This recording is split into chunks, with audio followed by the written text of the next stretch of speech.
पुणे भारतीय स्मार्टफोन बाजारपेठेत तरुण ग्राहक वर्गाला लक्ष्य करत रिअलमी 16 5G हा नवीन स्मार्टफोन पुण्यात सादर केला.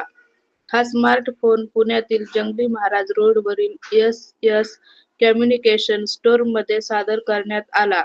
सडपातळ इयर डिझाइन, उच्च क्षमतेची बॅटरी तसेच कृत्रिम बुद्धिमत्ता आधारित कॅमेरा प्रणाली या वैशिष्ट्यामुळे हा स्मार्टफोन मध्यम किमतीच्या श्रेणीत आपला वेगळेपणा दर्शवतो.